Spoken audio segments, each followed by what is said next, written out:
All right, so today we're going deep, really deep, into something that's influenced pretty much, well, all of us, I'd say. Yeah, I think so too. German Expressionism. And, maybe you haven't heard the term before, Mm-hmm. but I guarantee you've seen it. Mm. Think about those films, like, that just have those visuals that just stick with you. Mm-hmm.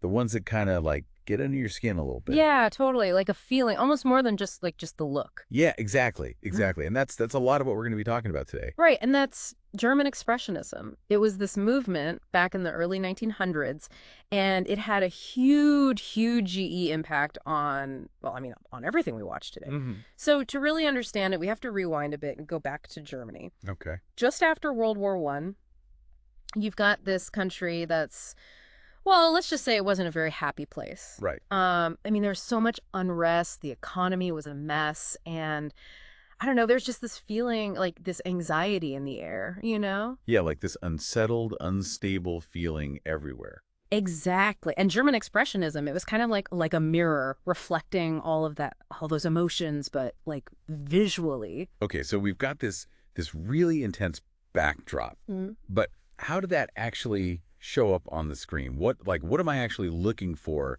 when I'm watching a German Expressionist film? It's all about like twisting things, exaggerating them. Think of buildings that lean like they're about to fall over any second. Okay. Sets that feel like they're closing in on you.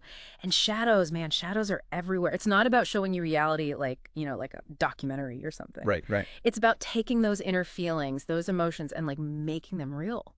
You keep mentioning the cabinet of Dr. Caligari, and, Uh, and I remember the sets in that being really wild, like something out of a dream, but like a yeah. bad dream.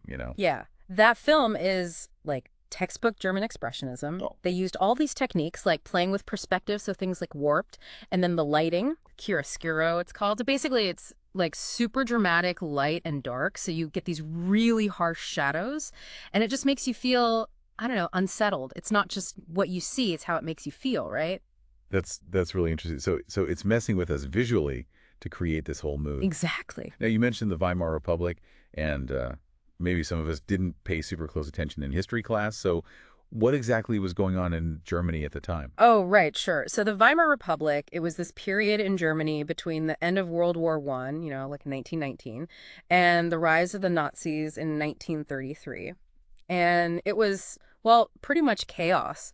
I Yeah. mean, the country was trying to rebuild, but there were all these economic problems, political fights, just a lot of uncertainty. And, you can actually see that reflected in a lot of the German Expressionist films. Interesting. Like there are a lot of themes of crime, paranoia, good versus evil, that kind of stuff. Yeah, yeah, okay. And then you mentioned earlier how a lot of these German filmmakers, they ended up going to Hollywood as things in Germany got worse. Right. So did German Expressionism kind of like make its way into American films too? Oh, absolutely. I mean, guys like Fritz Lang and F.W. Murnau, they were masters of this stuff back in Germany.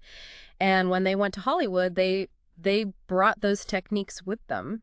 Hmm. So like look at those old horror movies from the 30s, like Dracula, Frankenstein, all this, the lighting, all the shadows, that sense of danger lurking around every corner, that's German Expressionism right there. So it wasn't just a straight copy paste though, Yeah. right? Right. The American filmmakers, they took those ideas and, kind of mixed them with their own thing. They made it their own. Mm-hmm.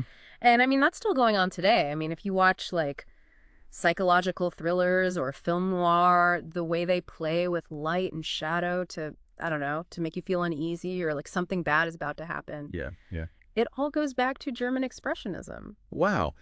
It's amazing to think about how something from so long ago is still shaping what we watch today. It really is. This has been like a whole new way of looking at movies. Yeah. So any final thoughts for our listeners before we wrap up? Well, next time you're watching a movie, really pay attention to what's happening visually. Like, how are they using the light and shadows? Okay. How are they setting up the shots? And then just think about how those choices make you feel. You might be surprised how much you start seeing German Expressionism everywhere, just hiding in plain sight. It's like we've all been watching movies this whole time, but now we have this like secret decoder ring. That's a good way to put it, yeah. I'm ready to go rewatch everything now. Thanks so much for taking us on this deep dive. It's been really, really cool. Thanks for having me. It was fun. And for everyone listening, get out there and start looking for those German Expressionist influences. See you next time for another deep dive. Bye. Bye.